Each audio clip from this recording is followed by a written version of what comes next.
But for those of you that weren't, congratulations on missing print and getting this for free. Yeah, so my name's Anthony. Elise and I are actually both here tonight from DPM. We are a financial services firm. We've always looked after doctors, so if you don't know what we do, that's exactly what we do. We'll go through that in a bit more detail in a minute, but we've got a really good understanding of the career path that you guys are about to embark on, and the advice that we offer you over the course of your journey can really help you achieve all the goals you have inside and outside of medicine over that time. So we do have a wide range of services all under the one roof at our offices in South Melbourne, just near the Shrine. Our core services are tax and accounting, finance, wealth and insurance. And we have the specialty service areas of legal, property advocacy and self-managed superannuation as well. So by structuring our business in this way, we can make sure that regardless of what you're going through as a doctor, you're able to get the advice that you need at the right time to achieve financial peace of mind. Elise and I work in the tax and accounting team, so we help our clients with their tax obligations every year. Lodging a tax return, tax structuring becomes really important when you start working in the private sector, if and when. And also setting up and managing salary packaging to make sure you're getting the biggest tax benefit through internship and beyond as well. And given that this is all about pre-internship, it is a bit of an internship journey that we'll go through tonight. So the sort of things that you need to be thinking about over the next 15 months as you come towards the end of internship, and all the financial considerations you want to be making over that time. Starting with salary packaging. If you don't know what it is yet, you really need to get your head around this pretty quickly. There's probably things that you can do now to make sure you are able to maximise your salary packaging next year and get the biggest tax benefit. It is a tax saving available to people working in the public health system and charities, but the rules that apply to charities are actually different, and the rules that apply within the public health system from hospital to hospital can be different as well. So that's one reason for getting advice. When you do have your rotations for next year, it's a really good idea to set a plan in place around those rotations so you know what you're packaging and when, so that you can maximise the tax benefit. The other thing we like to give final year students and interns some advice around is your income and deductions for the purposes of completing a tax return. Some of you might not have had to do a tax return before. It's a good idea to know what goes in it so that when it comes to tax time you can lodge it as quickly as possible. Interns generally get pretty good refunds. We want to maximise that refund as much as possible and get it as quickly as possible. So by knowing what goes in there, you can keep track of it over the course of the year and get it done at tax time. The ATO do say that you need to keep records for 5 years. Doesn't mean you have to keep a shoebox of receipts. Electronic copies are fine. The other thing you might think about doing before you finish up uni, and while you might have some time to be able to do so, is start putting together a bit of a cash flow or budget, so you know where your money's coming from and where it's going to be going next year, whether that's paying down some loans or debts that you might have had to take on, or if you've got an idea that you might like to save for a property or upgrade the car or something, you can start putting some goals in place around that and start building some strong financial habits as well. With your insurances, always important to consider these. You should really make sure that you're protected so that if something happens to you in terms of your health and your ability to earn your income, you've got something else coming in to replace that income so you can still afford all the expenses that you have, and it doesn't set back your goals significantly. Income protection insurance is one that we stress the importance of to our clients right from the start of their careers. We also look at trauma and life insurance by going out to the market and find the best policy available for our clients. Once you've got all that set up, then you can obviously have a bit of fun at graduation. You'll have a dinner. You'll be able to go to the ceremony and have lots of fun with your mates and think about the times that were. You might want to take off on a holiday or relocate for work. If you haven't been working, you don't have any money, DPM can help with financing those costs by getting you access to loans and credit cards that can, I suppose, help with a bit of bridging finance when you start actually earning an income, which of course happens next January when you start your rotations as an intern. You're going to have 5 rotations, a medicine, a surgery, and an emergency rotation, 2 others hopefully in areas that you're interested in terms of pursuing as a specialty. At the end of your first rotation, you actually come to the first salary packaging year. So at the 31st of March, the salary packaging year starts again. And we touch base with all our clients at this time to make sure that if they do need to make any changes around it, they're implementing those changes in a timely manner to, again, maximise salary packaging. In the middle of the year, you'll be doing your RMO applications. They close at the end of July this year. It's a very similar process to internship. It's also a good time to come in and get that tax return done. As I said at the start, get your refund as quickly as possible. We also like to catch up with all our clients at this time, do the tax return obviously, but also talk about the last 6 to 12 months and then what we see happening in the future and make sure we're on target with all of our financial goals. RMO match results come out in October, so in the next couple of weeks for current year interns. You might be changing hospitals. As I said, the rules are different from hospital to hospital for salary packaging, and you also get access to fresh caps when you change hospitals because they apply per health network. So it could be a good opportunity to again revisit packaging and make any changes that you might have to there. And then you work through to the end of the year and a couple of weeks into January as well and finish up your internship. Again, might be a chance to holiday over the 3 weeks before you start your residency position or relocate for work if you have to. At DPM we offer all of the advice that you're going to need over the course of internship. So now and throughout the year we can give you a bit of a heads up through our initial consultation. It's a one-on-one meeting with Elise or myself, and we'll go through everything you need to know about packaging at the hospital you're working at, your insurances, tax, and any other financial considerations we think you should be making before you start work. From there you can decide if you want to become a client of DPM by taking up our internship package, which will ensure you'll get all the access to financial advice you need over the course of next year. I mentioned to some people outside just quickly, we are hosting our mentor night on the 12th of October at Acme at Fed Square. We'll go through the medical career path in general terms, but also in a bit more detail in terms of all the milestones you'll be undertaking over the course of that journey, and looking at all the financial considerations that you need to make over the long term.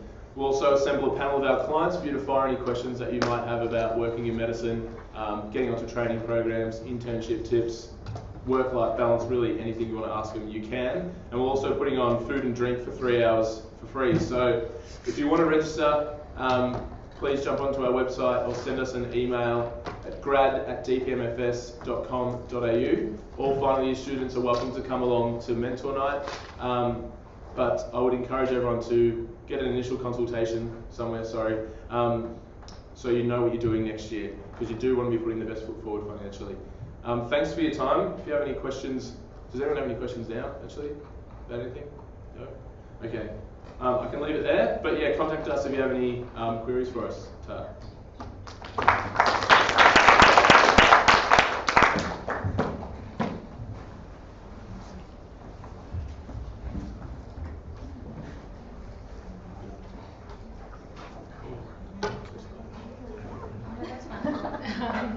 Next we have Radhika from MIPS. Yeah. And Margaret.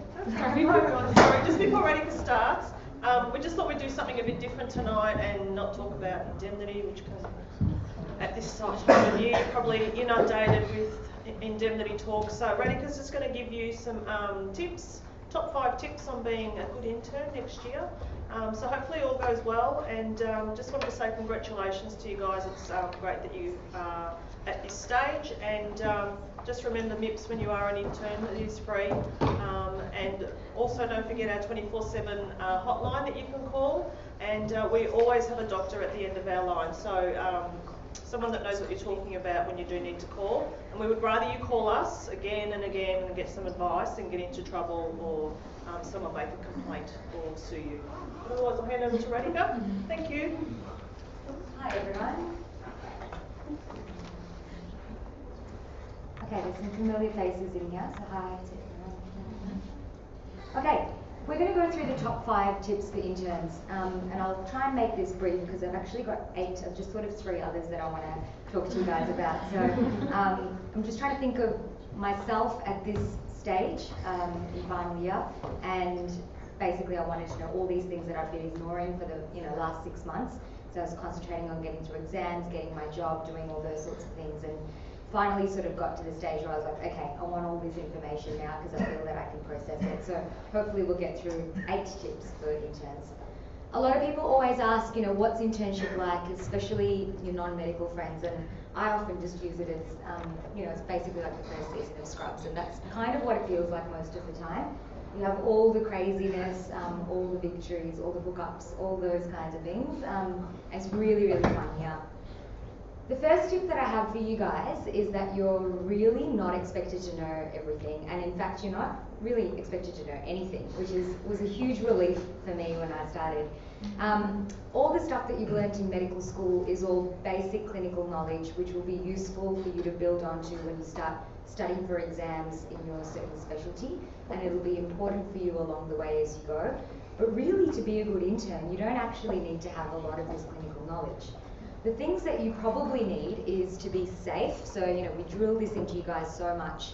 You need to be safe, meaning that you need to know when to call for help, you need to know what your limitations are. And in there, I'd probably add in, you know, you basically, as an intern especially, need to have no shame in, you know, asking for help or saying you know, that you don't know something. And you find that if you get over that early, you'll probably find that you do a lot better. You need to be organised because the team that you're working as part of is relying on the intern often to make sure that the team runs smoothly. And that includes clinical meetings, how the ward round goes, whether patients are being managed appropriately in the inpatient setting. You need to be a good communicator, so often, you know, you'll pick up on things that a patient is saying and you're in a position where you can advocate for them. You might actually be, required to communicate with patients, their families, with other team members, allied health, so on and so forth. And often you need to be, you know, in situations where you're a team leader and other situations where you're a follower. So you need to be able to be adaptable in that way. Most of all, you're probably going to get a good intern reference at the end of the year if you've been professional, and that includes, you know, dressing appropriately, coming on time, making sure that you're addressing people by the right name and getting your jobs done. The second thing I'll say is that you need to know how to ask for help properly, and there is a way to do this. We always say as an intern that you should be prepared when you're making a referral or when you're calling someone for help, including when you're going down to radiology to ask for a certain scan. You want to be prepared in the sense that you know exactly what's going on with the patient, but you also want to know exactly what the clinical question is that you're asking. And this particularly I found hard for the first few weeks of internship. Often in a ward round, you'd be running around and someone would say, go and organise this CT scan or go and do this, and you'd rush down to radiology and ask for a CT scan, but often wouldn't know exactly what the clinical question is because it's so specialised, and you know, you're not sure why you're asking for that versus something else. So my tip here would be to probably clarify that with your registrar, because you're better off making an idiot of yourself in front of your team registrar that you can then recuperate yourself from than, you know, a radiology registrar that sees you once every 6 months or something. They've probably drilled ISBAR into you 100 million times, and I used to roll my eyes every time this came up, but I promise to you it works. It works so well, and it's a really good sort of system to go back to if you're really floundering, especially if you're on the phone to someone. Be clear about what you are asking. So, you know, I know for the Royal Melbourne cohort within you guys, we used to drill this into you in terms of, you know, upfront, you know, are you asking for a second opinion? Are you asking someone to come in from their house? What exactly are you asking them to do? Are you just asking for phone advice? Are you asking them to come and review the patient? So there's a whole range of things that you might be asking for, and it's really important to be upfront with that at the very start. For bonus points, and this is probably the best bit of advice I got during my internship, you sort of want to make a plan. So you don't just want to say, hi, I've just seen a lady who's got a BSL of 2 and she's such and such and her obs are such and such, full stop, and then wait for your registrar on the other side to actually make the plan. And so what I mean by this is that if you come up with something saying, I was thinking maybe we should give her a bolus of this much, this much, this much. You could even introduce it as, you know, I was thinking, would you mind if I run through what I would do in this situation? And often the registrar is very receptive to that. And it changes the whole thing into them just telling you what to do, into them getting an opportunity to teach you. And I think this works really well, just because it means that you'll learn better, and it means that you'll know the basics for the next time you come across something like that. So, you know, an example is a post-operative patient with a heart rate of 118 and low sats, you know, that you're concerned about a PE or an infection. And instead of calling and saying just those things, you sort of want to say, you know, do you think I should get a chest x-ray, or I don't think a D-dimer in this situation would be useful because I know that they're post-op, so maybe we would just go straight to a chest x-ray. or would we go straight to a VQ scan or a CTPA? So to open up that dialogue of discussion with them once you feel a bit more comfortable. My third tip is to be nice to everyone, because they're all talking to each other and they will all come out and help you if you can. So I've seen so many co-interns and residents be little brats basically when they speak really nicely to some of the people on this list and then really poorly to others. And I just think you should have a blanket rule where you talk, you know, the way that you would talk to your consultant is really the way that you should talk to everyone. And that's with respect and courtesy. And that includes the ward clerks and all the ancillary staff within the hospital, who often are the people that come and give you biscuits and sandwiches and stuff like that when you're running around. But also, of course, the nursing staff and the allied health and the other doctors. The other thing as well is that, you know, you might be interested in general medicine and you're hating that you have to do a colorectal surgery rotation and you're just sticking it in there because you just have to get through it and that's just what you have to do. Remember that your colorectal consultant probably went to med school or knows someone on your gen surg or on your gen med rotation, and they all talk. They actually get together very frequently and have conversations about the interns that are concerning them or that, you know, may be struggling or that, you know, are doing really well. So just because you're not interested in a certain area of medicine doesn't mean that you should drop the ball. You should treat each of them just as well. Okay, I'm going to spend the next little bit talking about having a system, and this includes, you know, progress notes, path slips, medication charts, radiology slips, and pens that most people actually carry in a folder. This might be really outdated now if everyone's using an iPad and everything's become electronic, but I think most hospitals have some sort of system where you need to take these things with you. You can always spot an intern with a massive folder that they're chugging around, I reckon. What I found really useful is a cheat sheet, so just an A4 piece of paper that had regular doses of things that I would forget. So, you know, at the end of a ward round, someone says, oh, can you just chart some Maxilon for this patient? And I couldn't, you know, for the first couple of weeks remember what the dose was off the top of my head. That I would have this in my folder in a plastic sheet that I could just refer to. And they're common doses of things, including antibiotics and anticoagulation, as well as analgesia, which was Alex's talk coming up. So something like this is a really good idea. There's some floating around, there always have been. If you want your hands on one of them, then you can ask Margaret, I guess, through Andrea to distribute that as well if you want the one that's up there. When you're getting absolutely slammed, it's really important to have a system in place so you can work out what sorts of things you need to do immediately, because you can get really flustered really quickly. And everyone's got a different system. Some people are better at this than others. But what I used was this sort of table. I can't remember what the exact word. It's a well-known table of how to split up your tasks. So what it does is puts your tasks into one of 4 quadrants. Quadrant 1 is an urgent and important task. Quadrant 2 is not urgent but it's important. Quadrant 3 is urgent but not important, and quadrant 4 is not important, not urgent. It's probably, you know, responding to a Facebook invite or something like that in the middle of a ward round, if you can do that later. What you want to do is probably always be doing things in quadrant 1 and quadrant 2. Quadrant 4, we said, is kind of like those waste of time, procrastination sort of things that you can do later. And quadrant 3 is a little bit difficult to understand, but it's sort of the sorts of things that are urgent to someone else, but they're not actually that important in the scheme of your life in that moment. And the typical example that I can think of in that instance is where you might be sitting at a desk rewriting a medication chart while you've got 3 or 4 other tasks to go and do after that. And, you know, a nurse that you know really well and that you're quite friendly with will come up and say, oh, can you just do something else for me while you're here? Or can you just come in and put this cannula, which I know is not on your patient's team, but I've just had a couple of goes and I'm really struggling. And you want to help them, right? Because you want to make a good impression and you really like this person, but it's actually not important to you in the scheme of your life. You've got 3 or 4 other tasks that are important. It might be important to her, and it might be urgent to her because she needs to get her antibiotics going, but it's not that important. So just to be aware that, you know, you can dabble in this area from time to time if you're making a good impression. And I don't think that you should be, you know, really, really strict about those sorts of things, but just to notice that if you find yourself always helping other people and not getting any of your own stuff done, then you're probably spending too much time in quadrant 3. An example of something that's important and urgent would be, someone with, like the patient on the previous slide, a heart rate of 118, SATs of 80, can you please come and review?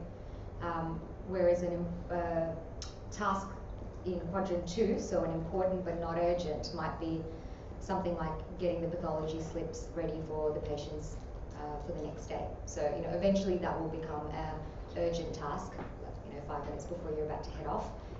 But most of the day it's something that's important, you need to get it done, but it's not super urgent, you can squeeze it in at some other time. I don't think you need to spend the rest of the 6 months shadowing an intern, but do you guys get to shadow an intern? Yeah, so you obviously get to do that and get as involved as you can without becoming their slave.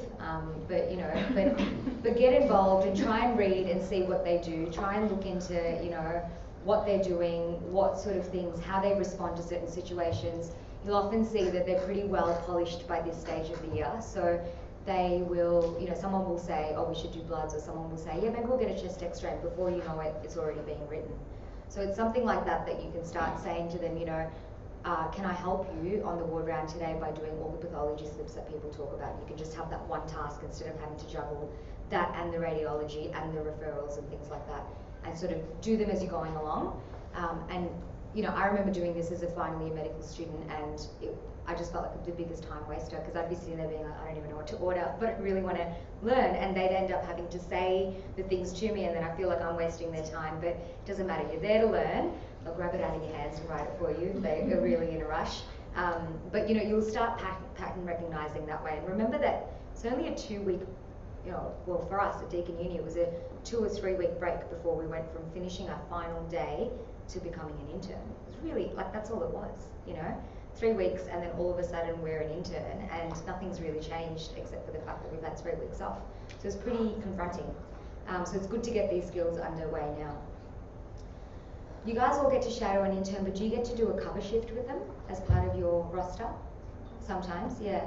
So that would be my only tip. That's another one that I got given, that just for one night, like on a Tuesday night or something when the bachelor's not on, just go and, just go and shadow someone from 5 to 9 p.m. because you'll soon learn that the skills that you need to shadow someone or to do a shadow shift or a cover shift are completely different to what your day-to-day job is. So often I found in my intern year I was really good at my day-to-day job quickly, but I really struggled with cover shifts for a long time because it's just a completely different skill set in terms of prioritizing and learning your patients really quickly while you're on the job. Okay, number 5 is to take care of yourself as an individual and also each other as well. You've got to keep up your friendships outside of medicine as well as inside of medicine, and you sometimes really have to force yourself to go out and do those sorts of things. So it's sometimes fun to go to the RMO society sort of drinks and things like that and vent from that point of view. There's a lot of people that you can actually ask for help along the way, and we sometimes don't think that. We think that we're sort of by ourselves. And the people that you might think about asking for help if you need advice or if you're struggling in any way is first of all your co-intern, who often can be a really great sounding board because they're sort of going through the same sorts of things. It could be your registrar, who's often in the last 2 or 3 years been in the same situation as you, so usually understands. You'll all usually be given a mentor during your internship year, as well as your supervisor of training. And then outside of that, you've got the HR department, you've got AMA that you can contact, and of course you've got your medical indemnity provider. So a little plug for MIPS, since that's who I'm presenting today. They're great because you can actually call 24 hours a day, 7 days a week. And one of my best friends has actually ended up calling MIPS at 7 p.m. on a Friday night before because he was so stressed about something that had happened at work, and felt like he really needed to speak to someone before the weekend started because he couldn't get it off his head. So it's a really useful sort of thing, but they're all fantastic, so it's something to keep in mind. And if you see a colleague struggling, you've really got, you've got to say something, really. There is a doctor's mental health page that you can all access, and there's also a peer support anonymous number that you can call through AMA. There's also a workplace bullying website there. All right, any questions? No? Okay, I might just quickly go through the other bits and pieces of information, if you don't mind, Alex, if we're not running too over time. Yeah. So the first thing is pay as an intern is often stuff that people may, you may not have asked about. Does anyone know how much you get paid as an intern? Has anyone signed a contract yet? Yeah? Do you remember what it's probably gone up since $38 then. an hour. 38, yeah, 38 an hour pre-tax, yeah.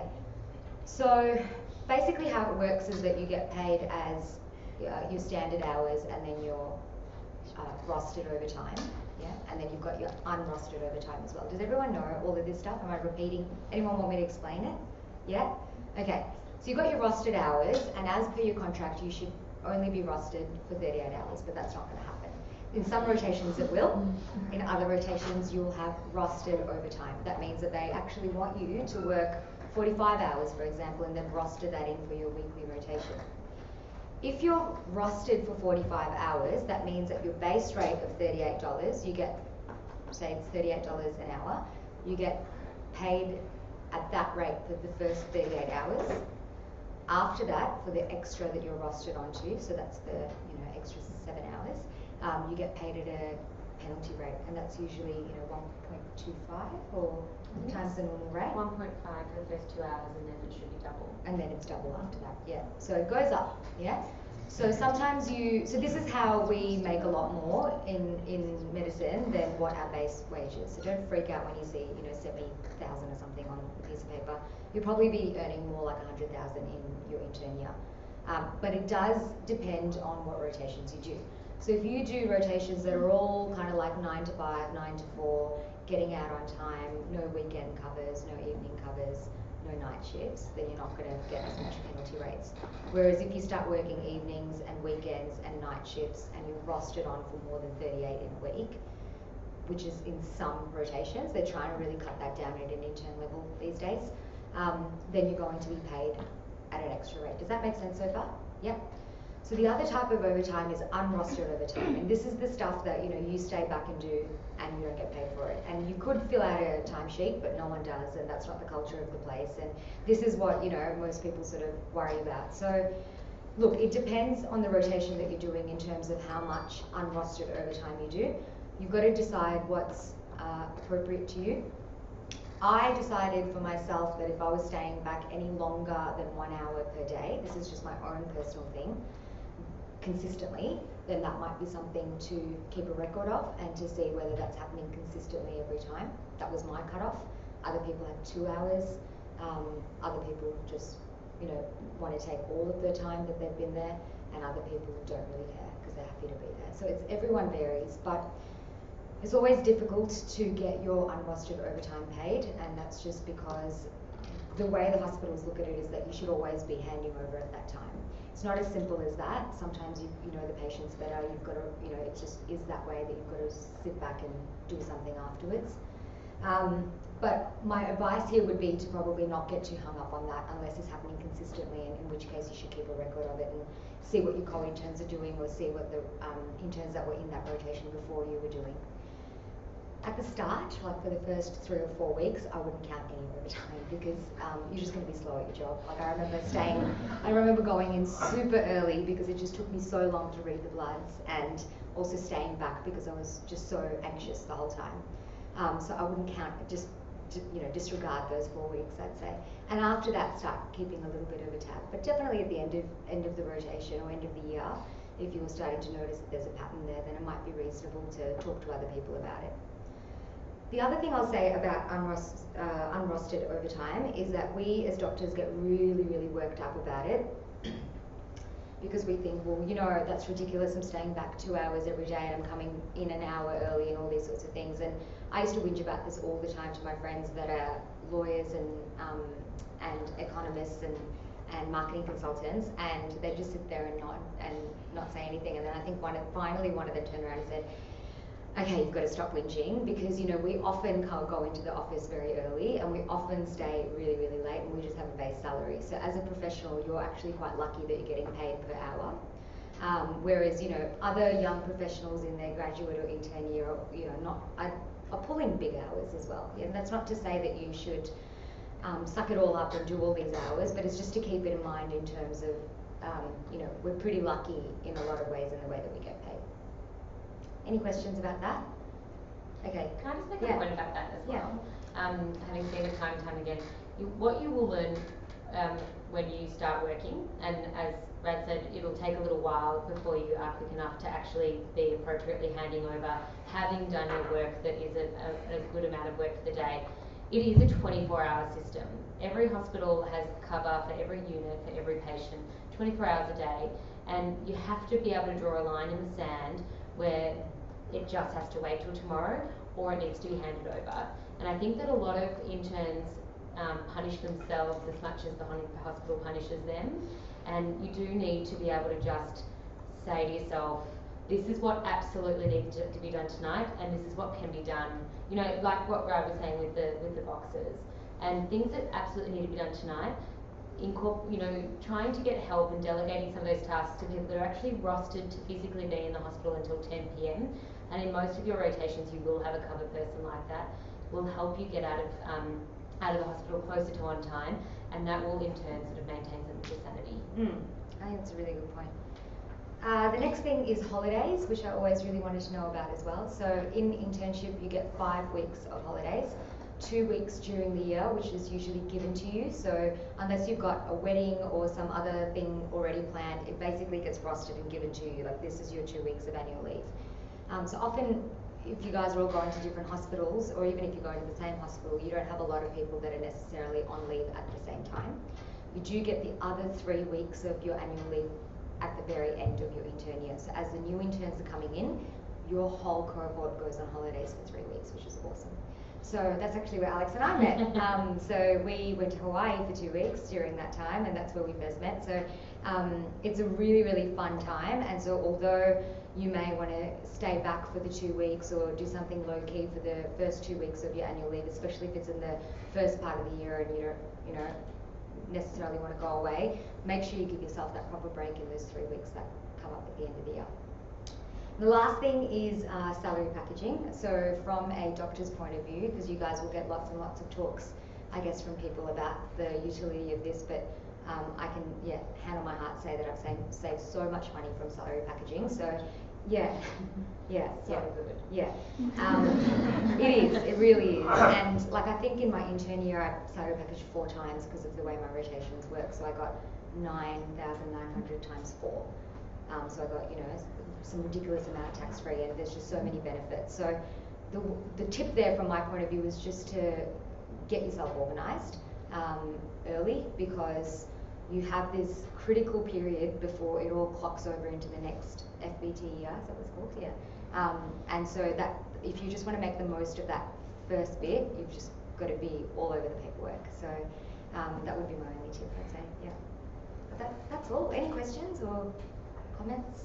Yes? Question from maybe the junior people. Yeah. How much money do you earn before you're in the next tax bracket?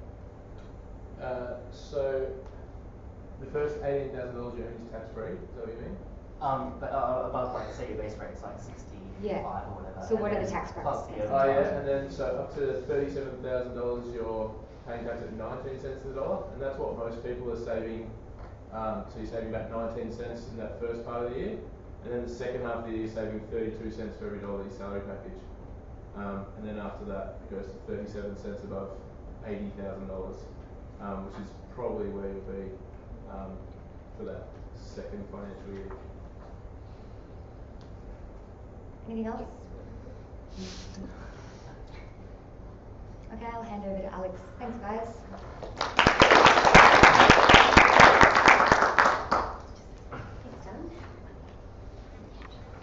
So my name's Alex Murphy. I'm one of the medical registrars at St Vincent's Hospital. I've just finished my basic physician training there. And I will be moving to the Austin next year to do advanced training in cardiology. Do you guys know where you're working next year yet? Are you all at the same place, or is it? So, okay, so is anyone at the Austin? Okay, good, I'll look out for you then. And is anyone here a pharmacist? Okay. All right, well, disclaimer. I was not the person that was intended to give this talk.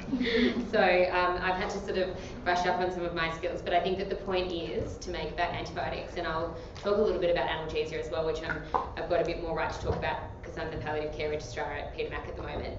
But the point about antibiotics is that it's something that you should be constantly revising and checking doses, checking appropriate indications, etc. And that's what we'll talk about now. So you don't have to be a microbiologist, you don't have to be a pharmacist. You just have to be careful, I think, is just what we're saying.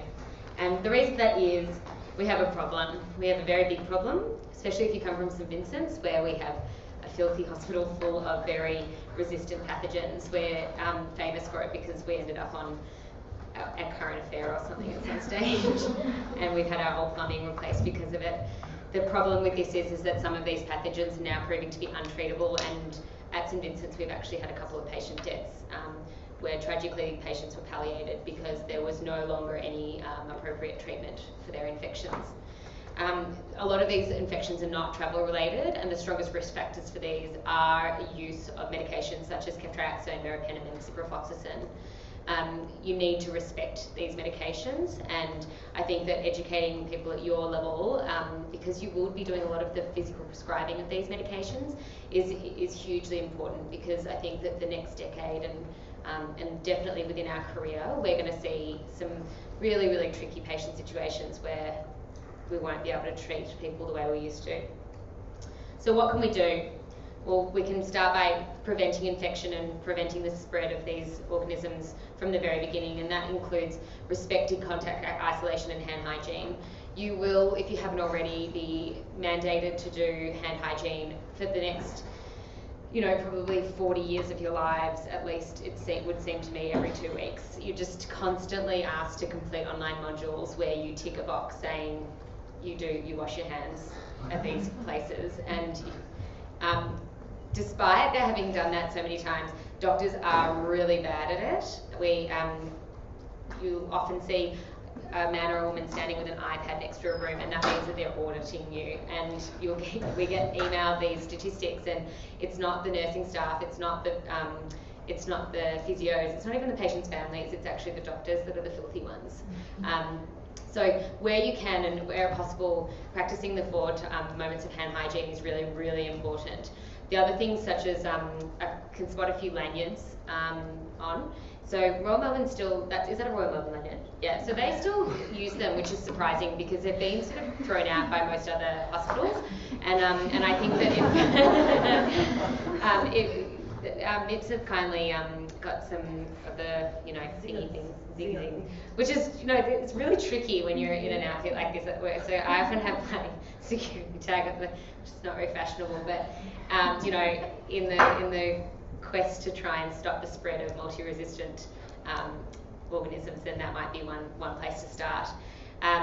And the other thing is respecting contact isolation. So patients will be put in different types of isolation, and there are people in the hospital that this is their job to decide for how long and what type of isolation people need, whether it's just respiratory for things like airborne diseases like tuberculosis, which you might also have a negative pressure room. And you'll get more and more of that depending on which hospital and which catchment area you live in, or sort of work in. VRE, which is a common one and most people think of it, but nowadays it's actually the really important thing is these multi-drug resistant organisms like the carbapenem resistant organisms, and it's just so incredibly important to respect that, especially if you're working at a hospital like Peter Mac or the VCCC, which if you work at Royal Melbourne or at St Vincent's, you will at some stage definitely be in that environment. You're dealing with people with little to no immune system. The other, it's not just cancer patients, the other population to be very, very, very careful with is the rheumatology population. So these people will be, for the rest of their lives, on potentially significantly immunosuppressive medications for treatment of their autoimmune diseases. And if they get these multi-resistant bugs, because they're so prone to infection, this can cause absolute strife. And when I sat my physician's exams a month ago, my patient had to stop their biologic therapy for their very, very severe rheumatoid arthritis because they were no longer able to treat the infection that they'd got in a joint. So that's tragic. So it's just I can't stress that enough. And then the other thing is limiting broad spectrum antibiotic use. So a couple of things to think about when you're approached with a patient, and the most common place that you guys will be prescribing antibiotics with your own thought process will be when you do your rotation in the emergency department. When you are first, presented with an elderly lady who smells like urine and who's delirious as all get out, and you think, I know what the diagnosis is here, and you're collecting a specimen and you're taking some blood cultures, etc. You need to have a think about, what am I dealing with here? Is this a bacterial infection? Probably.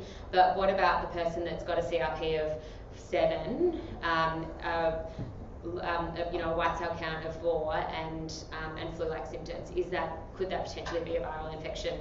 Having a think about that from the very start is very important, and collecting the appropriate material so that you can actually make an accurate diagnosis in time is hugely important, and that includes septic screening someone. So taking the urine, taking the blood prior to administering antibiotics, and that can be done even in the setting of a very sick person. You can, as you're putting in a cannula for someone that's in septic shock, you can draw off 30 mils of blood, set it aside, and then put the broad spectrum antibiotic in if need be. And the other thing is, you don't necessarily need to wait for an elderly, incontinent, delirious person to pass urine. Sometimes the use of in-out catheters can be done, and that can be appropriate.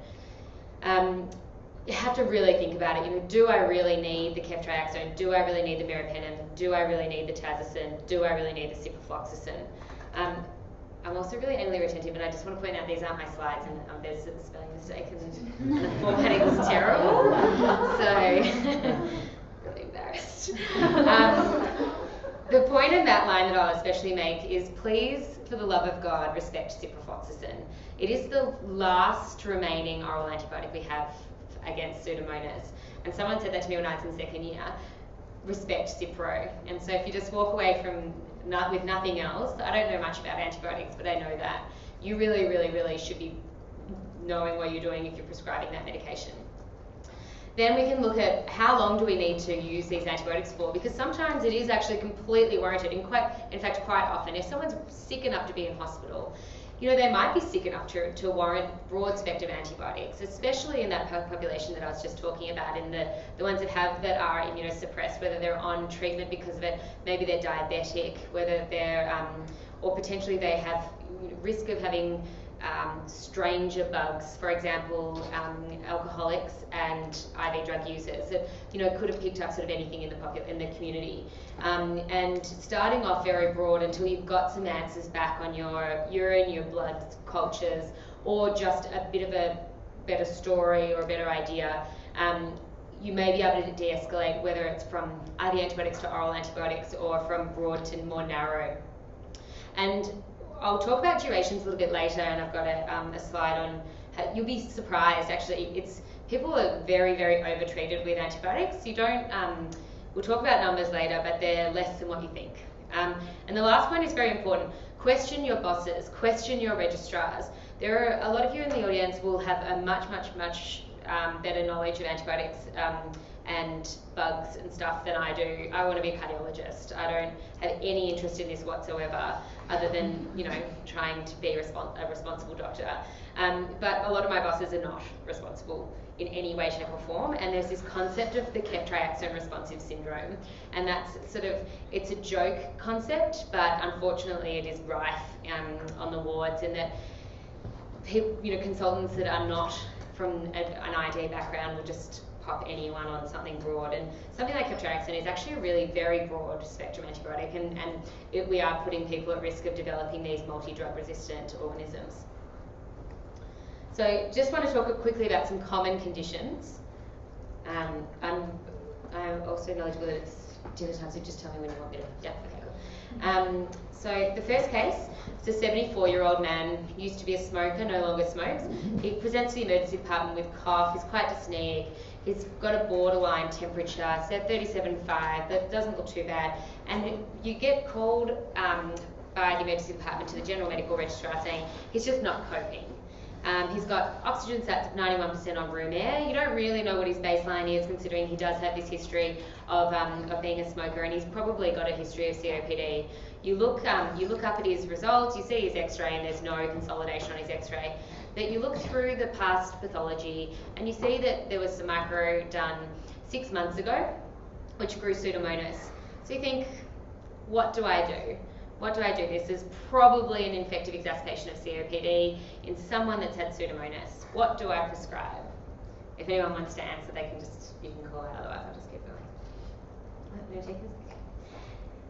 So, a couple of points to be made here. Clear chest X-ray. There are always caveats to this, but as a very simple concept, and this was written by an ID physician, clear chest X-ray, not pneumonia. Eating, drinking, doesn't need IVs.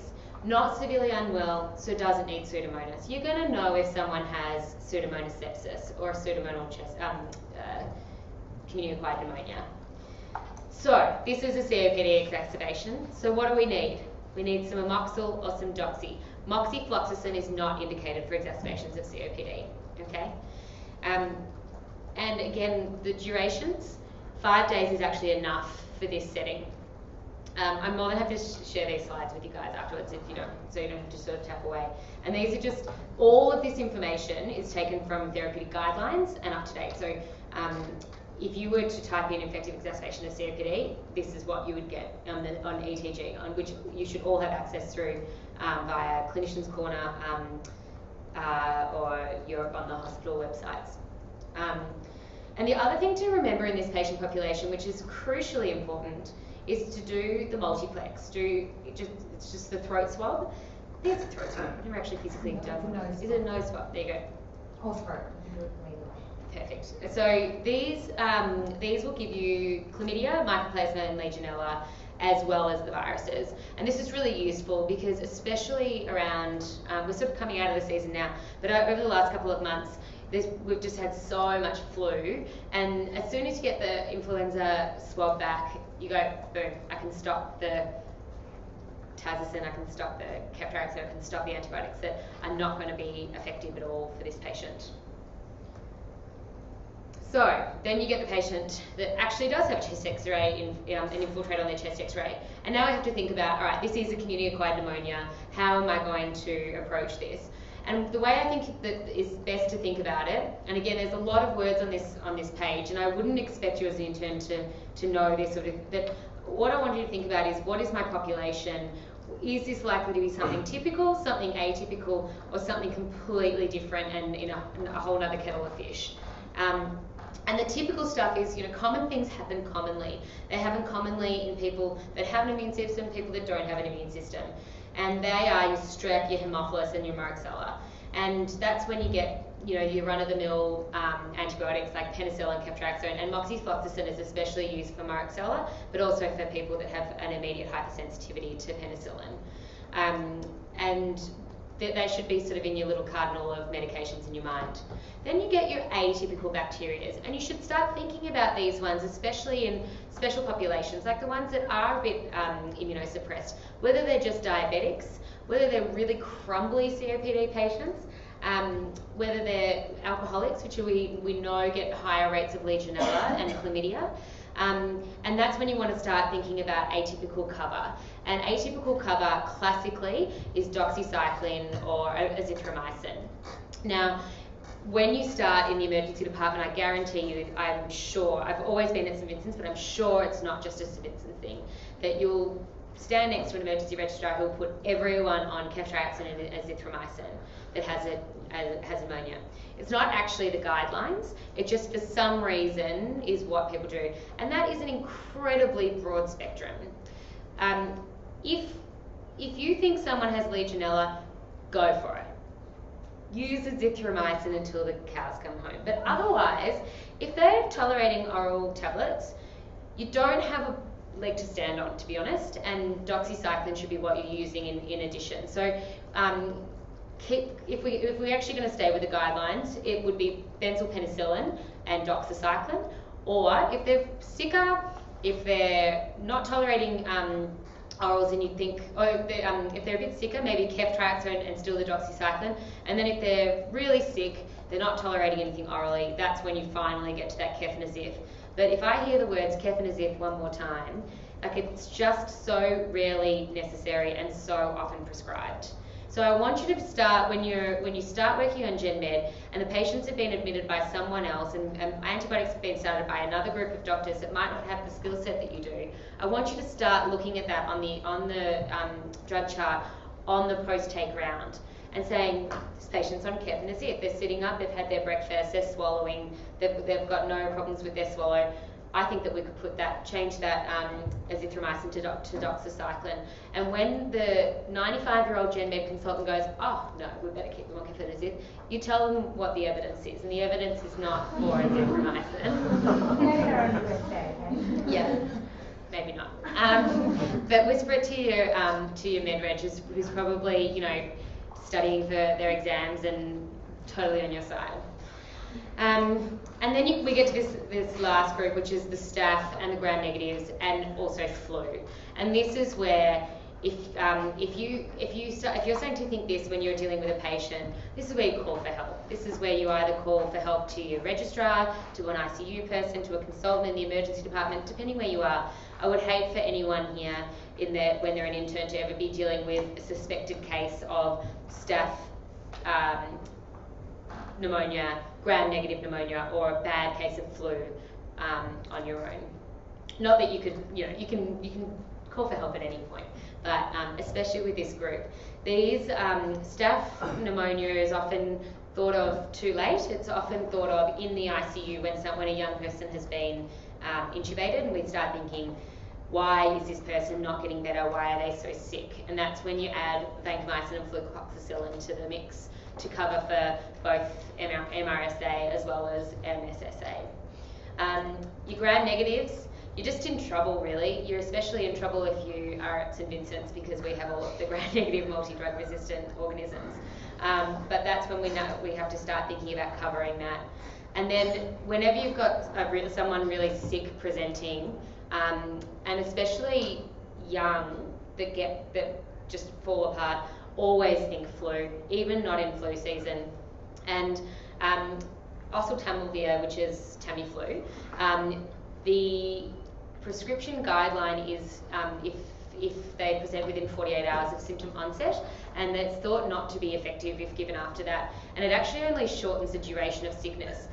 That said, if you have someone that is sick enough, and if you have someone that is high risk enough, i.e. the immunosuppressed population, the bad diabetics, and the bad COPDs, and they're sick enough, then that'll be given at any time in practice. It can be given both orally and intravenously. It can also be given via an NG. Okay. So flu is just something to keep in the back of your mind. Now, this is more on you. This is on your post-take round. So this is where you can start looking clever. So look out for that PCR, which often takes 1 or 2 days, if not longer, depending if it gets in on, I never know what the rules are, if it gets in on a batch before 4 p.m. or something, then it comes back straight away, otherwise it seems to take days. It doesn't make any sense to me.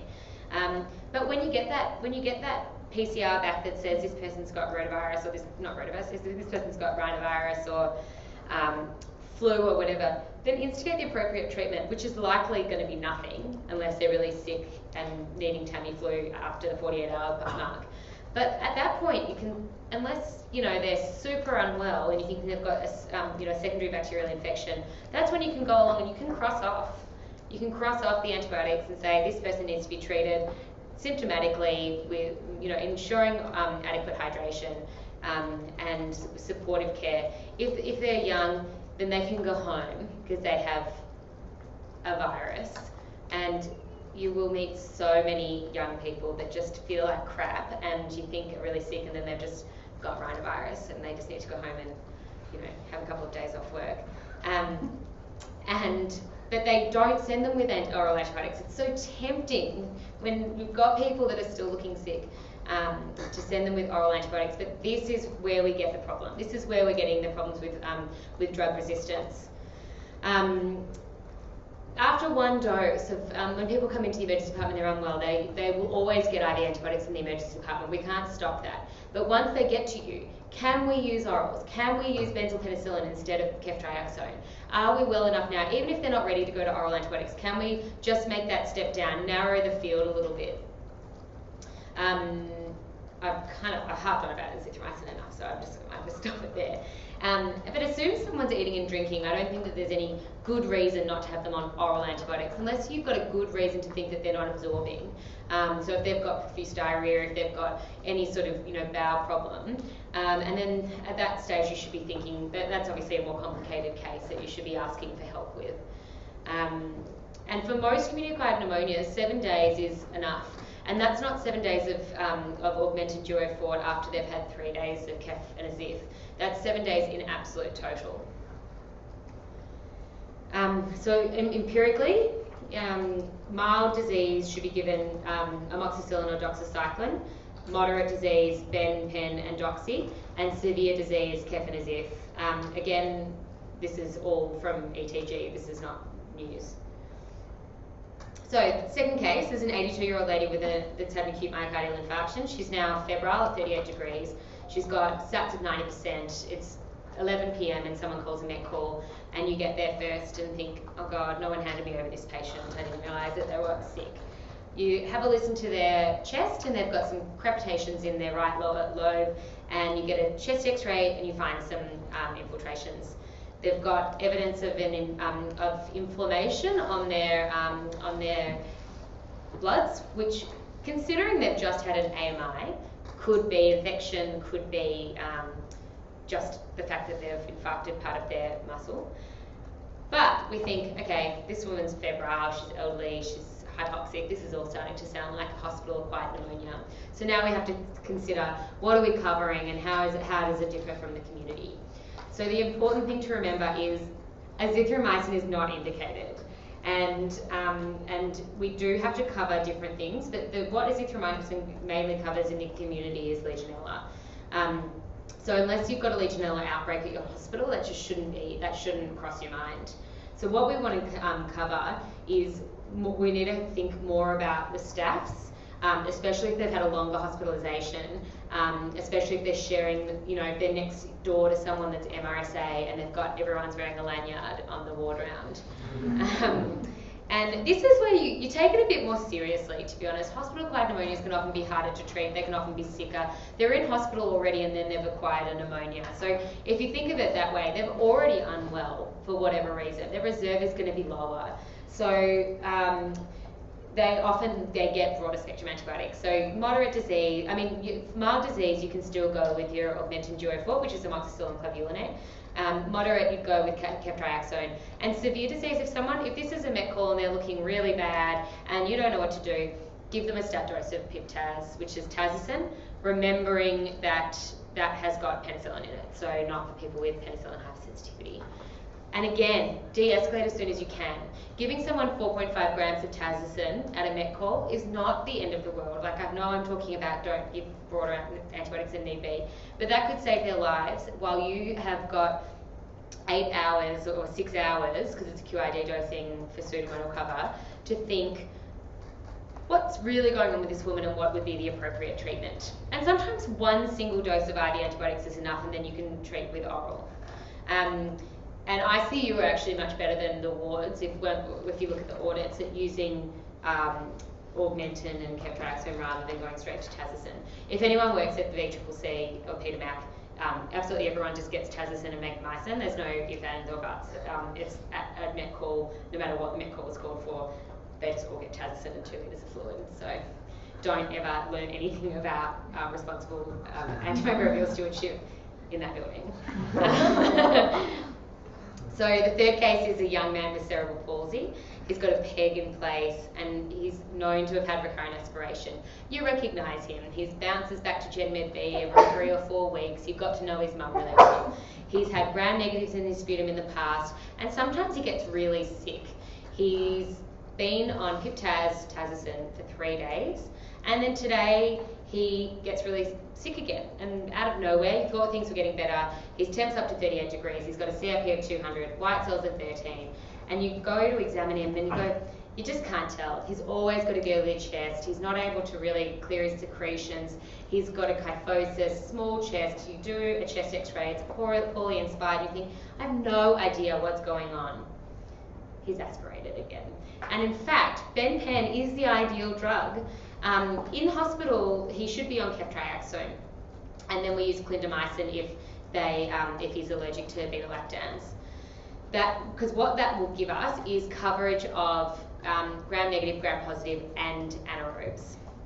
Aspiration in the community, classically, we use ceftriaxone and metronidazole, and the metronidazole adds the anaerobic cover. And then recently they thought that it's probably okay just to have ceftriaxone, and I think that the latest word on the street is metronidazole as well. And that's a common, if you work at St Vincent's emergency department, it's a very common story because you get all of the people that are brought in drug and alcohol affected, because that's the majority of our emergency triage. Augmentin Duofort is actually a really reasonable option for aspiration pneumonia if they can tolerate it. So this person obviously is not probably in a position now to be swallowing, but if for some other reason he had an NGT in place, then that would not be unreasonable. And Augmentin Duofort also comes in a liquid, so it's a really nice option for patients like this guy who just the stress and the distress that you can cause by cannulating them is enough to make you consider other options. And liquid Augmentin Duofort via an NGT is probably actually going to be better. And then Tazocin is the overarching treatment for aspiration pneumonia if everything else goes wrong, but that should be an ICU level. And obviously, again, trying to de-escalate as quickly as you can. Looking at the gram stain and de-escalating, looking at the cultures, all of these things are really important, and I can't stress enough. And the other thing is that I only really dawned on me recently is that most of these patients are not actually infected. It's much more common to have what's called a chemical pneumonitis rather than an infection. So you've still got a raised CRP, you've still got a raised white cell count, and they might have like a lot of pleuritic chest pain, but it's actually just the damage that's done from the aspiration event itself rather than an infection. So we'll just sort of like fly through a bit of this because it's just making the same point over and over again. So this is nursing home pneumonias used to be treated as hospital-acquired pneumonia, and now the feeling is that they should be community acquired. And for some reason in this population, atypical infections are less likely, and so you probably don't need to use azithromycin or doxycycline unless you're using doxycycline as a single agent. And usually the aspiration is of oral flora, because if you think about a nursing home population, most of the people coming in are high-level care patients that may have a decreased mental state or GCS. Only consider gram-negs if you're really sick. Gram-negative sepsis and gram-negative pneumonias are really bad. You have to be really sick to even think about that. So again, seeing the same drugs again, amoxil or amoxiclav, benzylpen for moderate, and ceftriaxone for the severe. Moving on to another really common story, the elderly people with UTIs. Now, what you'll see here is a catheter specimen. It's really difficult when you've got a catheter specimen. So what you need to think about is, if they've got a catheter in, you have to take it out. You just have to take it out. Anyone that says don't take out the catheter because it's hard to get in should just be asked to leave the room while you take the catheter out. It's just so important because you're never really going to get them well until you take the source of infection out. Most commonly, the most common pathogens in UTIs is E. coli, and you get a bit of Proteus, especially in the more elderly patients. You can consider more resistant stuff and nasty stuff in catheterized patients, because often if they've got a permanent catheter, it's for a reason, and they've probably been in hospital a lot, and they've probably had some instrumentation. Community acquired only, trimethoprim. If they're hospitalized at the time that they acquire their UTI, don't use trimethoprim. That's a common mistake, and I just remember writing trimethoprim so many times as an intern. Keflex is a pretty safe bet. And always remember, collect the urine first, start them on some antibiotics if you think that it needs to be done before the urine comes back, and sometimes it does. You know, this can be really distressing symptoms for people. It can be painful. It can cause. It's a very common cause of delirium in elderly patients, and treating it can really improve those symptoms. But again, making sure that when the cultures come back, you're changing the antibiotic to the most appropriate and the most narrow-based antibiotic for what you've grown. And hospital-acquired UTI should be just guided by the culture. 5 days is enough. Pyelo, 5 days is not enough usually. Pyelonephritis, people get sick, really sick, and you often see it. This is a common case of what young people come in sick with, because generally speaking, young people survive most things and at a GP level and can be adequately treated. Whereas when you get them to the emergency department, this is a really common cause for it. You also just get people that are just total sissies and they come in with a mild cold and you just think, I wouldn't have wasted anyone's time with that. Pyelonephritis you have to take seriously because you can otherwise get into nasty troubles with abscesses and horrible things in people's urinary tracts, which just makes everyone squirm. Again, mild, but you'd have to be pretty mild. You can use oral antibiotics, but you'll see here we actually get broader and get heavier quicker. So ceftriaxone is pretty standard. I'd say that I'd be pretty nervous ever really giving oral antibiotics. And I feel like Nick Hewitt, who slides exactly, will smoke me or something from saying that. But I think ceftriaxone is a safe place to start. And if you do get people getting to the ICU level with pyelonephritis, because it's often an overlooked source of infection, and if people are really unwell, it can be a source of gram-negative sepsis, and so it can be young people that just shatter, and if someone's really unwell, that's the point that you start considering dirty drugs like gentamicin. Is anyone here working at St Vincent's next year? So if you ever write some gentamicin at St Vincent's, you'll be out the door. I don't know if that's something they tell you when you arrive, but I think the professor of ID at St Vincent's' daughter has I can't remember what the real story is. There's lots of rumours about why, but gentamicin is not used at St Vincent's, and it's almost like even sometimes when it really should be. Don't ever write up gentamicin without talking to someone about it first. It is a very dangerous drug. And I just realised that you have to use my microphone just to give me a speech. Oh my God. Don't tell me anything. Don't worry about it. It's fine. Again, thinking about the patient population. So if they've just been in hospital and they've just had something up their urinary tract, vancomycin is something to be considered to cover for staph aureus. And then this is a concerning population is people coming in with UTIs that become pyelo and they've just been on holidays, especially to somewhere with known ESBL colonization, so parts of Asia and India. Consider getting ID advice pretty quickly because this could be one of those situations where you've got a nasty multi-drug resistant bacteria. 7 days at least, usually up to 14. Does not have to all be IV. These people might just need 2 or 3 days of IV antibiotics and they can go into tablets. Okay, cellulitis. This is just going to be your bread and butter as an intern. You'll see it in the emergency department, you'll see it in Gen Med. It's not going to change your life. It's not going to be what you went through all these years of medical school through. It's just going to, there's just a couple of things to remember about it that are really important. And one of those things is cellulitis gets worse before it gets better. So you get what's called this pseudo flare, and the erythema will get worse and get nasty and red and raw before it gets better. So it's a really common thing that people get referred in by their GPs and by the hospital and the home because they've been started on antibiotics for cellulitis, or they might have been in the emergency department and had a night in short stay or 2 nights in short stay on some antibiotics and then gone home on tablets, and it looks like it's getting worse. You just have to kind of hold tight.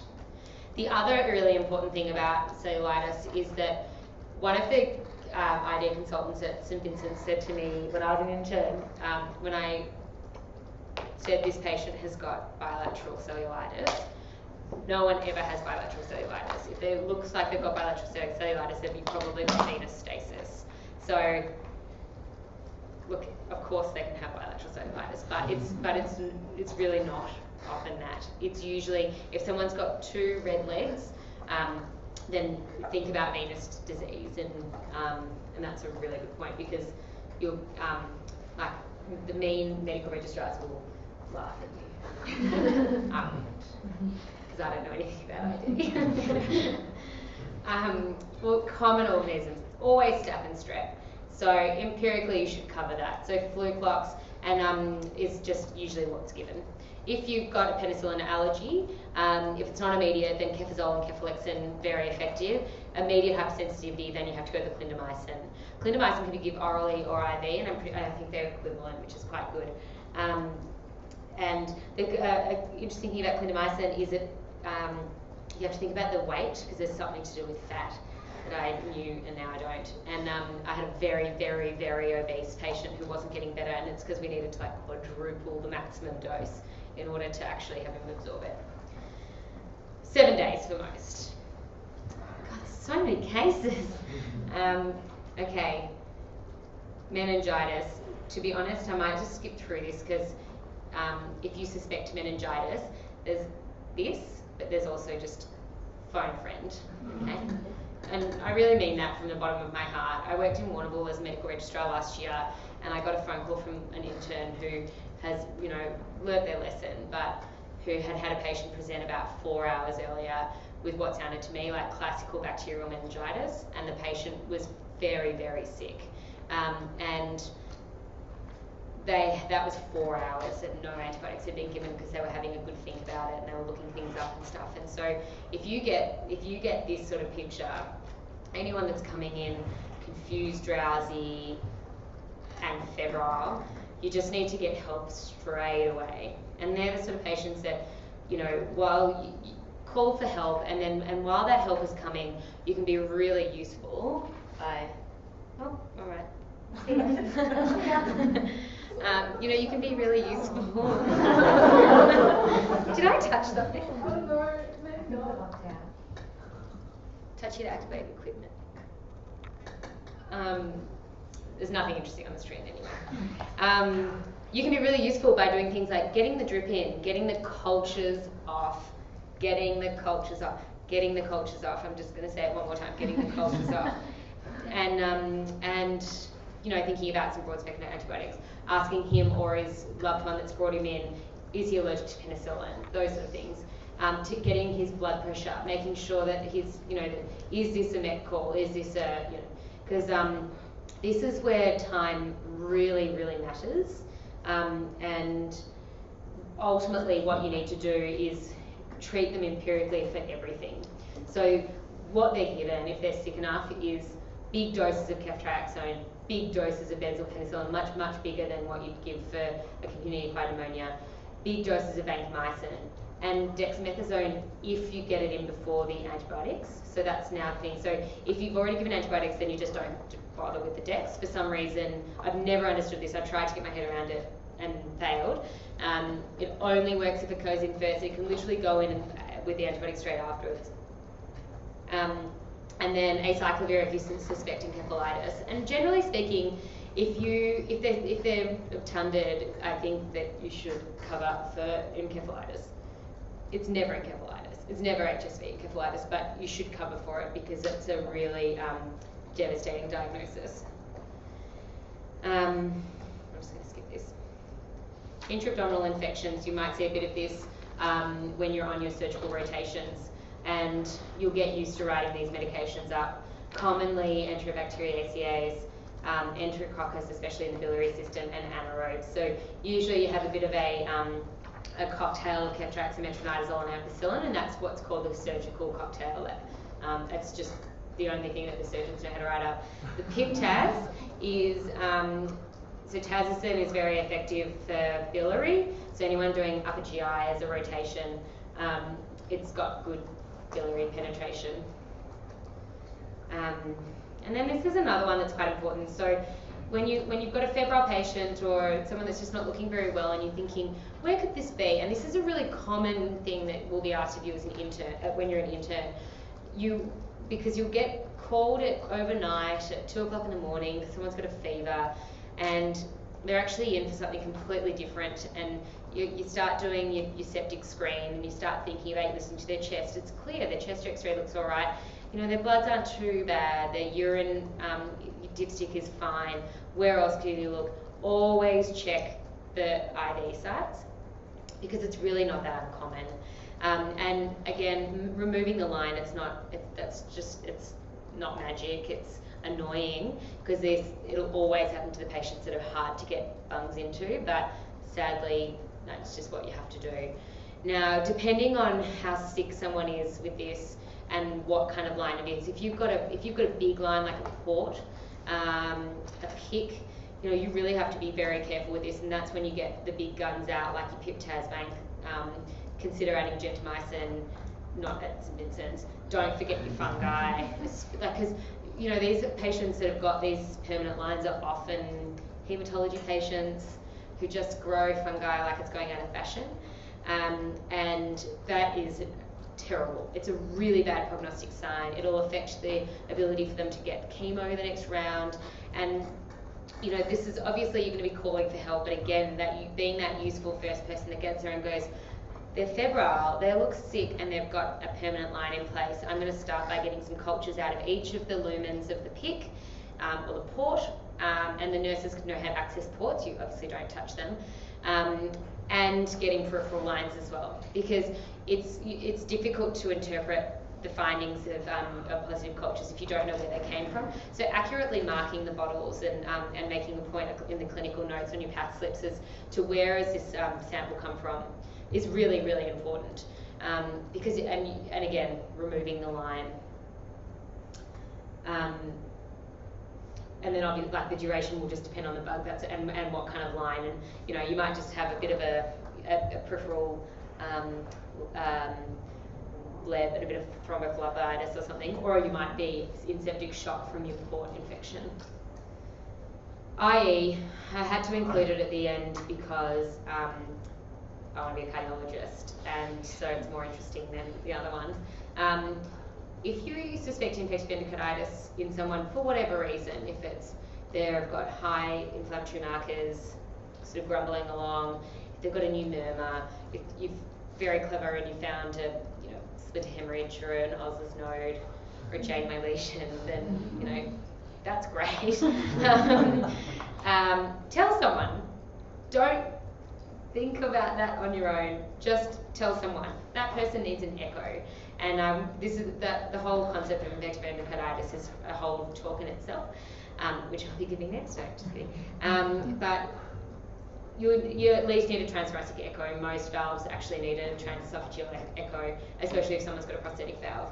If you've got a fever in someone with a prosthetic valve and it's not obvious where it is, you just have to, it's almost until proven otherwise. And these people, it's so important to get the cultures and as many bottles of cultures as you can, because if you want to increase your chances of growing something, because otherwise otherwise these poor people are obliged to have 6 weeks of IV antibiotics, because you have to just treat for staph when you don't know if that's what it was all along. And if, you know, for those of you that work at St V's, there's always 5 or 6 patients on the ward under Gen Med that are IV drug users, and that creates a huge amount of stress for everyone, because they can't, you know, if they've got a PIC in place and they're known to be an IV drug user, they can't be off the ward unattended. They have to be hospitalised for the full duration of their treatment. And that's 6 weeks as an inpatient. That's a huge amount of money. That's a huge amount of stress for them. It's a huge undertaking. So if ever you suspect infective endocarditis, just get lots of cultures up. These people are not going to exsanguinate with an extra couple of bottles of cultures taken, and you will be, you know, if the microbiologist calls you up and says, I've got staph in a bottle, and they see that you've taken 6 bottles, they'll probably just be like, and you're a total legend, by the way. Because it's also nice to know, like, did the staph epidermidis grow in 1 bottle or 6? Because is it real, or is it just a contaminant from the skin? Blah, blah, blah. Key messages. getting there. Use the guidelines. So they're there for a reason. They're very useful. All of this information that I've flown through is on ETG in a very, very easy to use format. And that will just become your absolute bread and butter as an intern. I check it every time. Like, I know that Keftraxone is 1 gram. I know that Tazocin is 4.5 grams. But most of them I don't. Some of them I've got on, you'll get given tags on your ID cards that will have good, like handy IV to oral switches and stuff, which is great. But using the guidelines, because the most important thing is knowing which ones you need to dose adjust for renal failure, for liver failure, for weight, and for age. Most of them are done is renal failure and weight, but occasionally age groups will have less or more. So just use them. They're there. The information is well presented, and then you can't go wrong. Up to Date has got so everyone. I'm sure every hospital has an Up to Date subscription for free. And if you are doing Gen Med, all of your registrars will have it on their phone because they'll pay for it for the exam. The Up to Date has got a section. If you type in a drug name, then you can go to and click on the drug name, drug information. That's got everything you need to dose it. So you can click on renal impairment and it'll tell you how to dose adjust it according to what the EGFR is. You can click on, indications and it'll tell you what bugs it'll cover. I just found that really handy, and I only came to it really late, really, when I was studying for my exams, but it's actually a really good resource for interns as well, because unfortunately not everything is on ETG. So sometimes you'll be like, okay, so it'll say seek help. And you're like, well, that's what I'm doing. I'm looking at ETG. And that's when you know you probably should just call someone else. I definitely do. And the other thing is that at our hospital we're really trying to change and really trying to make a change about our prescription, because it's really horrible to see people dying of infections in this day and age. So writing in the notes every time you write up an antibiotic, what is the indication, when was it started, when it was reviewed, and everything that's started empirically should be reviewed at 2 days at a very minimum. But I think that doing it on the post-take round is a really nice time to do it. As I've said, septic patients start broadly but de-escalate, and check the microbiology. Allergy status, it's just so common. I can't tell you how many wristbands I've had for writing up PIP-TAS for a patient that's allergic to penicillin. Don't kill yourself over it. Everyone does it, and there's so many checkpoints. But learn from your mistakes. Learn what medications commonly have cross sensitivities, and serum levels. Vancomycin's bugger of a drug because you have to take serum levels. Some other medications are the same, and just check your hospital policies for that. It's too complicated to like. I've done my exams and I still don't really know how to dose vancomycin. I check the protocol every time, or ask my intern to do it. So these are just from ETG again. So what the appropriate switch is. I know it's in Vincent's, you get a card to put on your ID. That's really handy. Total durations, as I said, a lot of the time shorter than you think. And I can send this out if you want it. And these are the ones, these sort of infections really should be getting a formal ID review, because they've happened for a reason, and they have a potential for that person to get very, very sick, and they've got a potential for that infection to go elsewhere. So things like prosthetic joint infections, has it seeded from somewhere else? Is it going to go to their valve as well? Or has it ended up there? And it's going to be quite hard to treat. Okay, so it's not easy. I'm really bad at it, and I'm not going to get better, to be honest. But you just asking for help, thinking about it is just how you have to do it. And it just can be a time-consuming part of your work as a doctor, checking the ETG all the time. But unfortunately, that's just life. Asking, most hospitals will have an antimicrobial steward, so this team that goes around and checks.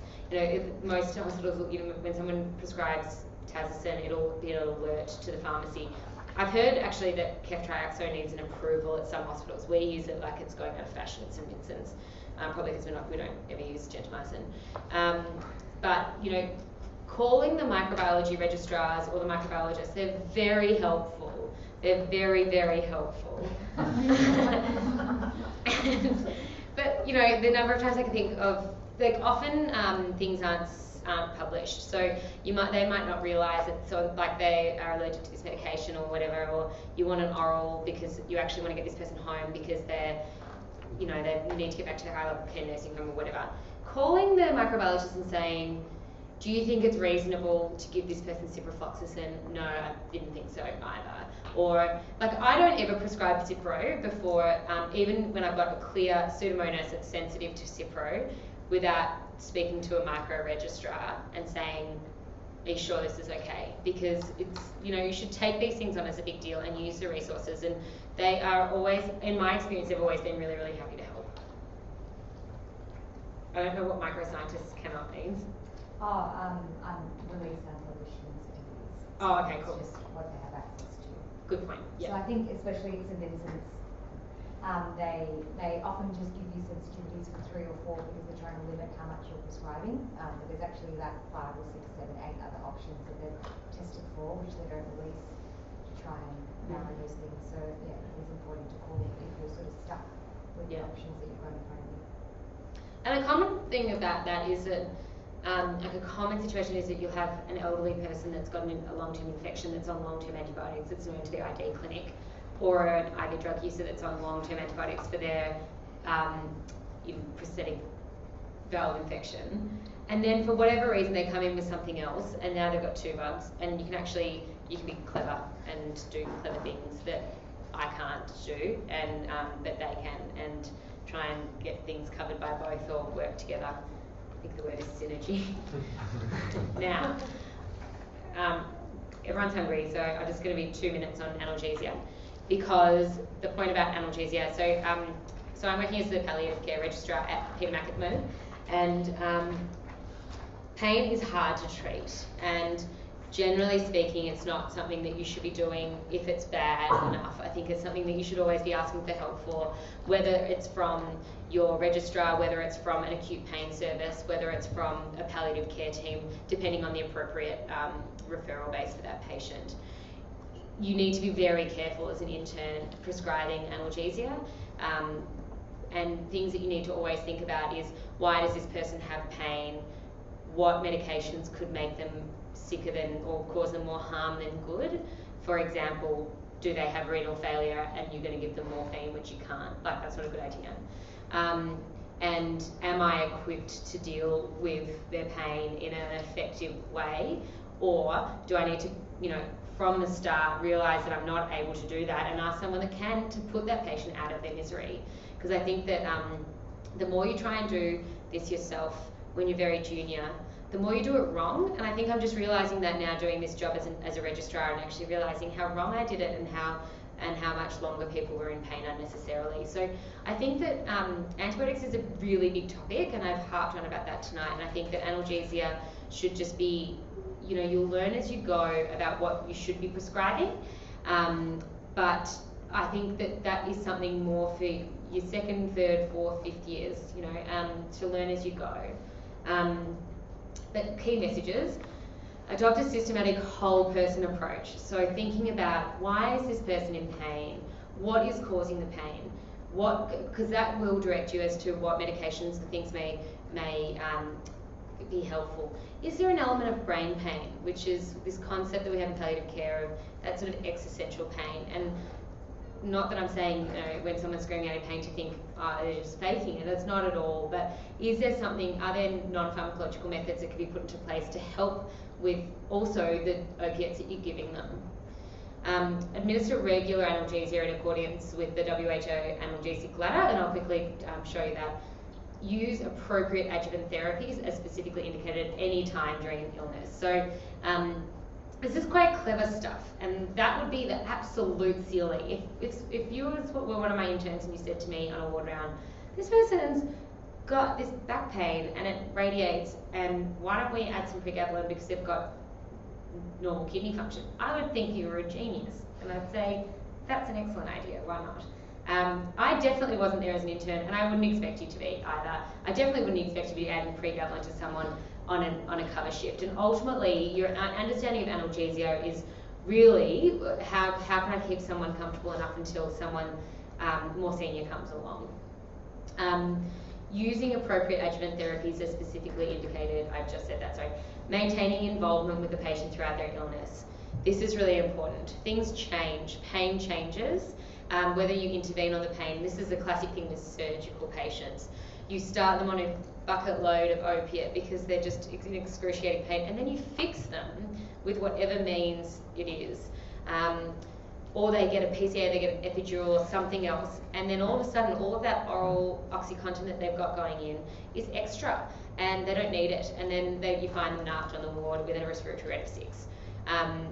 Just constantly thinking that pain changes, it gets worse, it gets better, and as it gets worse and better, you also need to change your doses. This is just, Google pain, pretty much. So all of the different things that can contribute to pain, it is important to think about all of them. And if ever you do a palliative care job or an anaesthetic job or an acute pain service job, which is generally speaking always above intern level, for the reason that I just don't think that pain and analgesia is an expected understanding at the intern level, then this is something to really consider. But this, I think, is a fair game for you guys. So approaching a patient with pain and thinking, all right, do they have some Panadol on board if that's appropriate? Do they have an NSAID on board? Like, that can be hugely effective. A classic thing you get on patients that have got the flu or have got a pneumonia or that are sick for another reason, headache. They all have headaches. You get asked about headache till the cows come home when you're an intern. And endo doesn't work, opiates don't work for headaches very well at all. NSAIDs work beautifully. Don't go giving NSAIDs to your 75-year-old with renal failure. You're not going to make any friends that way. And make sure that you don't triple whammy people. But non-opiate analgesia is a good place to start. Plussing or minusing an adjuvant, as I said, I don't think, that's where you can bring in your pregabalins, you can bring in your amitriptylines, etc. But I don't think that you need to know about that too much. What I will say though is that at the higher steps, adjuvants can be, non-steroidal anti-inflammatories can be used really effectively as adjuvant medications for patients that have bone pain.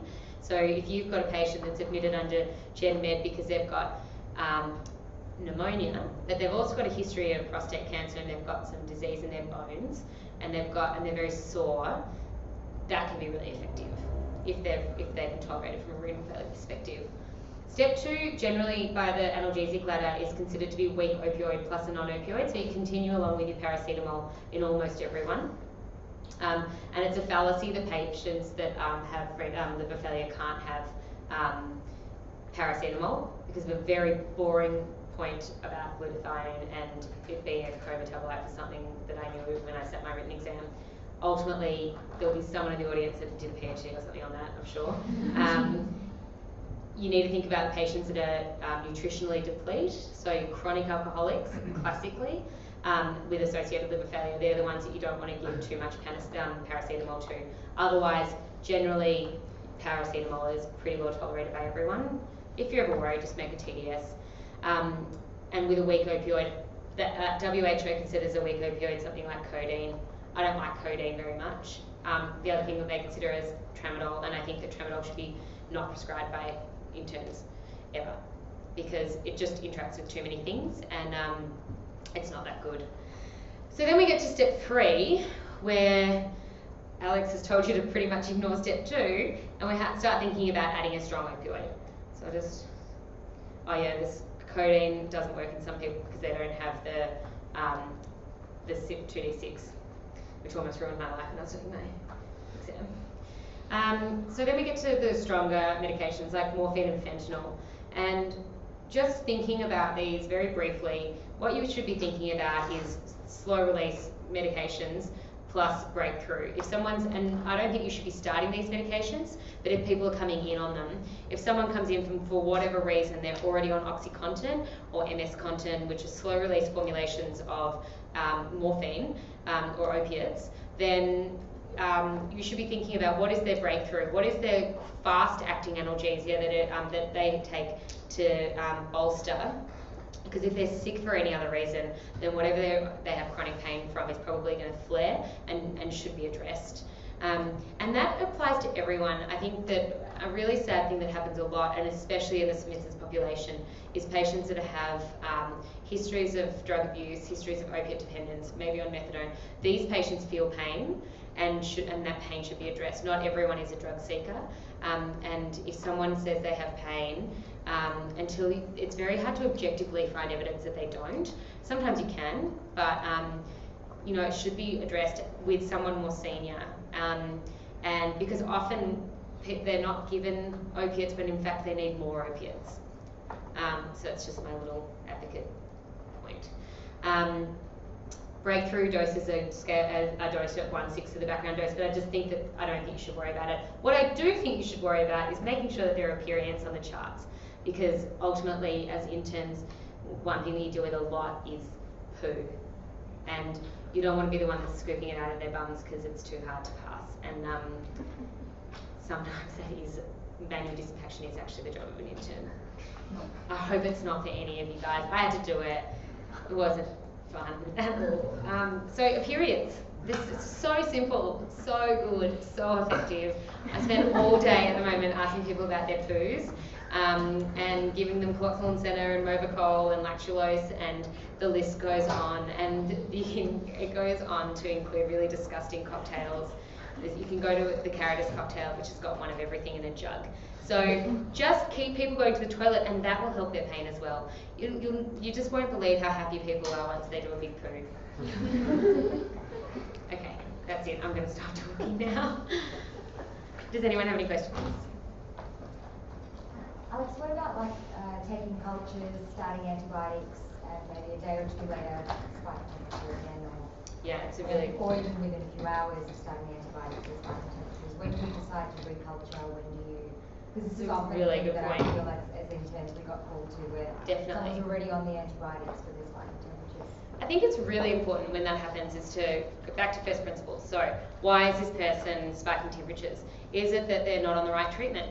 Potentially. Take more cultures, because when someone is febrile, that's going to be your highest yield time to collect the information. So it's going to be the most chance that they've got bugs in their blood. So repeating cultures, even if people are on antibiotics, if they're febrile, you should always repeat the cultures. In rare circumstances, it'll be documented clearly not for any further cultures, and that might just be that they're growing the same thing over and over again, and it's going to take a long time to treat it. But as a general rule, culture when febrile. The other thing is, so is it not working, or have we not given it long enough? So things like, has it been 2 hours and they've just come up from the emergency department, they're febrile, they're tachycardic, they look sick. Well, they've only just got the Tazocin into them by the time, the nurse that was flat out downstairs had to hand it over and stuff. So have a look at it's really handy looking on the drug chart, what time was it administered by the nurse, and that they'll put a time there, which could be quite different from when you wrote it up. You might have written it up 4 hours earlier. So giving things a chance to work.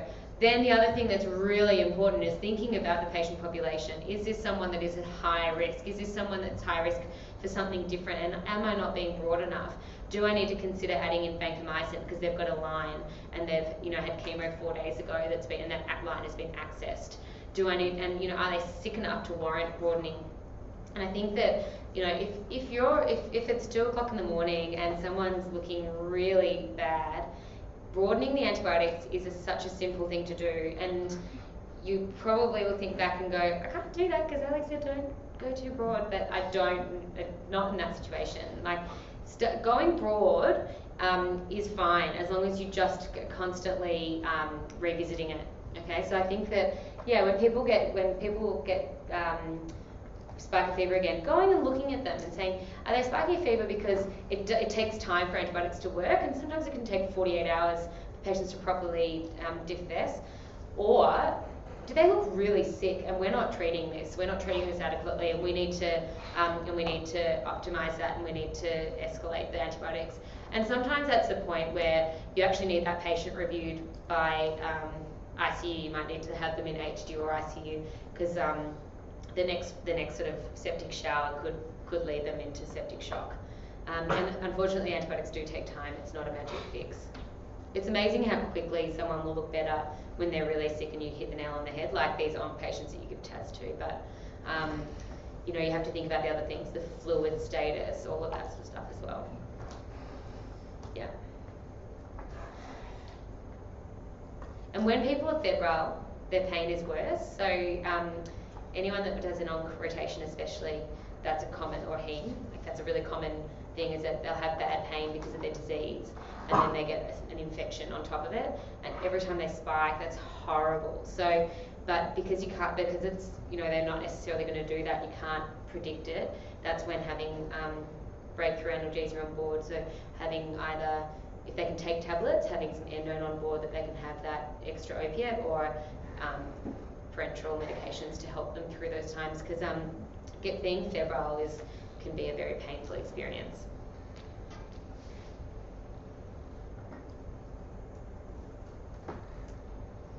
If anyone that's at the Royal Melbourne at the moment wants to learn any more about pain, then feel free to come over to the BCCC. I don't have a lot to do, so I'm to show you around and talk more about analgesia sort of in the environment. But right now, I'm sure everyone wants to go home. Can we please thank Alex again?